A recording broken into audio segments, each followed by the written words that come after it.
खरोच कैसे आ गल मैडम? लड़के और कुछ कर लगते खरोच कहाँ से आए? हाँ, मैडम यहाँ पर तो माथा में चोट लगी मैडम। मेरी बेटी भुला गई तो हम भी भुलाएंगे। मेरी बेटी खिले मुरझा गई, मैं भी मुरझा। पटना के एक हॉस्टल में एक मेडिकल की छात्रा बेहोश मिलती है। कुछ समय बाद यह खबर आती है कि इलाज के दौरान उसकी मौत हो गई। जब परिवार वालों के पास पहुंचता है तो शरीर पर चोट के निशान सवाल बनकर चीखने लगते हैं।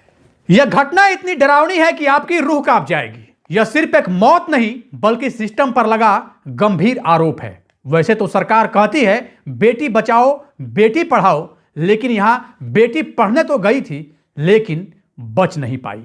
आज के कहानी के माध्यम से हम यह जानने की कोशिश करेंगे कि आखिरकार उस लड़की के साथ हुआ क्या था, आखिर उसकी क्या मजबूरी थी, वो मजबूर थी भी या नहीं, क्या यह प्रेम प्रसंग का मामला तो नहीं। हम यह भी जानने की कोशिश करेंगे कि उसके कमरे में 90 रैपर नींद की गोलियों की क्या सच्चाई है।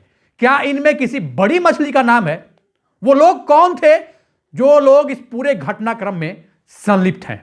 दोस्तों, आज की जो सच्ची घटना आपको बताने जा रहा हूं, यह सच्ची घटना बिहार के राजधानी पटना के मुन्ना चौक स्थित शंभू गर्ल्स हॉस्टल की है। विक्रमादित्य और चाणक्य की भूमि बिहार की राजधानी पटना, पढ़ाई और सपनों का वो शहर जहां बच्चियां आंखों में कुछ बनने का सपना लेकर जाती है। कहानी उसी ज्ञान और सपनों की भूमि पटना की है, जहां पटना से 50 किलोमीटर दूर जहानाबाद की रहने वाली 18 साल की एक होनहार छात्रा, जो आंखों में डॉक्टर बनने का सपना लेकर पटना आई थी, मेडिकल की तैयारी कर रही थी, मुन्ना चौक स्थित शंभू गर्ल्स हॉस्टल में रहकर पढ़ाई कर रही थी। घर से दूर थी, मां बाप हॉस्टल के भरोसे बिटिया को छोड़कर आराम से थे, लेकिन उस मां बाप ने सपनों में भी यह नहीं सोचा होगा कि उनकी बेटी के लिए यही हॉस्टल उसकी जिंदगी का आखिरी ठिकाना बन जाएगा। परिजनों के मुताबिक छात्रा 5 जनवरी 2026 को ही जहानाबाद से लौटकर हॉस्टल पहुंची थी, यानी न्यू ईयर मनाने वह लड़की अपने घर गई थी। इसके बाद वह वापस अपने हॉस्टल आ गई। सब कुछ सामान्य था, लेकिन 24 घंटे के भीतर यानी 6 जनवरी की शाम करीब 4 बजे हॉस्टल से फोन आता है घर वालों के पास कि आपकी बेटी बेहोश हो गई है। और यहीं से कहानी पूरी तरीके से डरावनी हो जाती है। परिवार का आरोप है कि लड़की को बेहोशी की हालत में अस्पताल ले जाया गया, लेकिन तब न तो पुलिस को सूचना दी गई और न ही परिवार को समय पर बुलाया गया और न ही कमरे का कोई वीडियो बनाया गया जिस कमरे में लड़की मिली। यही कमरा अब सबूतों का कब्रिस्तान बन चुका है। पहले उसे अस्पताल में भर्ती कराया गया। 2 दिन तक डॉक्टर कहते रहे कि सब ठीक है, फिर अचानक से माहौल बदल गया। परिजनों का दावा है कि हॉल मालिक एक रसूखदार व्यक्ति है और उसने सब कुछ मैनेज कर लिया है। जब शक गहराया तो लड़की को मेदांता अस्पताल ले जाया गया, लेकिन यहां भी परिवार को अपनी बेटी से मिलने से साफ मना कर दिया गया। 4 दिन तक दरवाजे बंद रहे और फिर एक दिन डॉक्टरों ने कहा कि जहर ज्यादा फैल गया था, इसलिए आपके बेटी की मौत हो गई है और मौत का जिम्मेवार उसी बेटी को ठहराया गया। और यह कहा गया कि वह नशे की आदी थी, नींद की गोलियां लेती थी। यहां तक कि पुलिस ने यह भी कह दिया कि उसके मोबाइल के सर्च हिस्ट्री को खंगालने से इस बात की पुष्टि हुई है कि वह गूगल पर नींद की दवा को लगातार सर्च करती थी। किसी ने प्रेम प्रसंग की बात कही, किसी ने कुछ तो किसी ने कुछ। अब जरा आप सोचिए कि उस मां बाप के ऊपर क्या बीतता होगा जिस मां बाप की बेटी अब तक उसके आंगन की सुंदरता बढ़ा रही थी और यह कहकर वो अपने घर को छोड़ी थी कि मैं पटना जा रही हूं, डॉक्टर बनकर ही वापस लौटूंगी। लेकिन वो डॉक्टर तो बिल्कुल नहीं बन पाई। वो लौटी तो उसका 100 लौटा।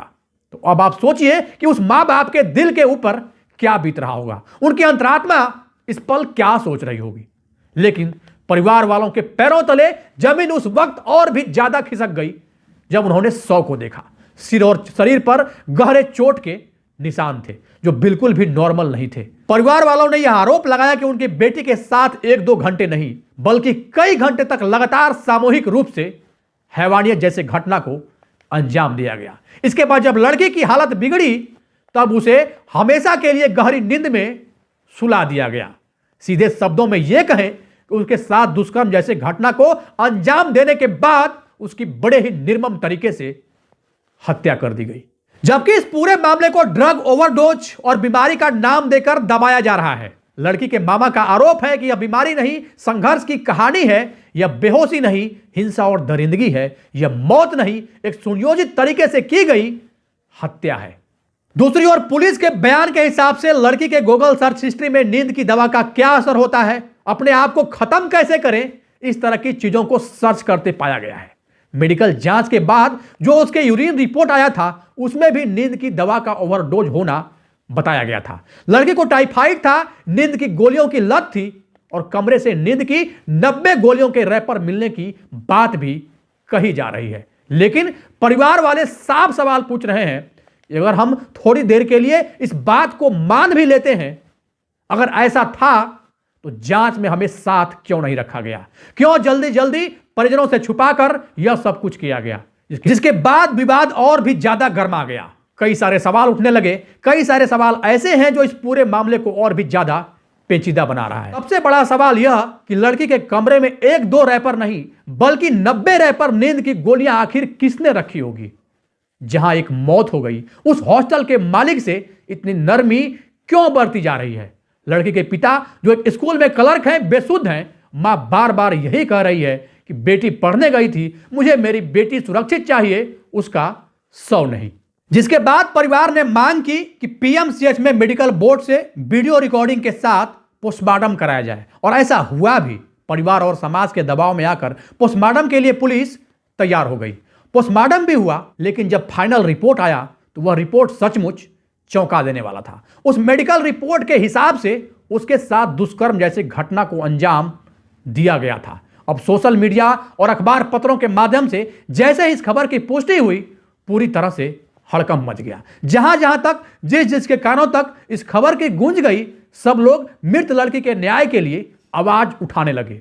एक और जहां प्रशासन और हॉस्टल प्रबंधन पर सवाल लगातार उठाए जा रहे हैं, वहीं दूसरी ओर परिवार का यह भी कहना है कि सब कुछ इसलिए दबाया जा रहा है क्योंकि प्रशासन को डर है कि अगर सच्चाई बाहर आई तो कई बड़े नाम इस घटना में बेनकाब हो जाएंगे। यह मामला सिर्फ परिवार का नहीं रह गया है।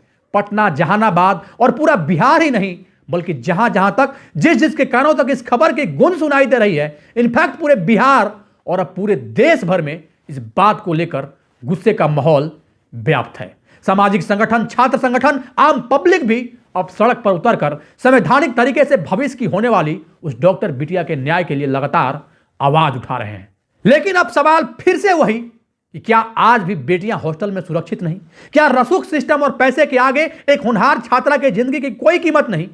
एक लड़की जो डॉक्टर बनना चाहती थी, आज उसकी कहानी इंसाफ मांग रही है। और बेटियां कितनी सुरक्षित है, कितनी नहीं, यह जवाब तो सरकार को अब देनी ही चाहिए।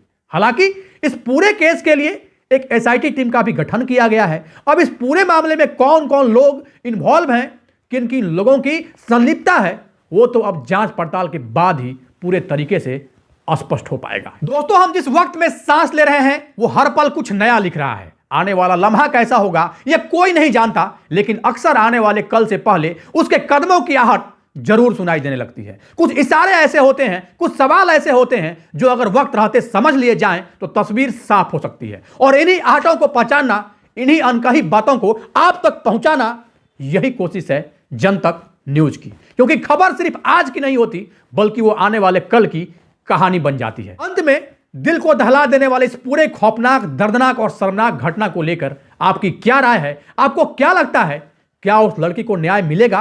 प्रशासन और न्यायालय अपना काम अब यहां से भी निष्पक्षता के साथ करेगी? अपनी राय निष्पक्षता के साथ कमेंट बॉक्स में जरूर दें। जहां भी रहें सावधान रहें, सुरक्षित रहें, अपना ख्याल रखें। जय हिंद, जय भारत।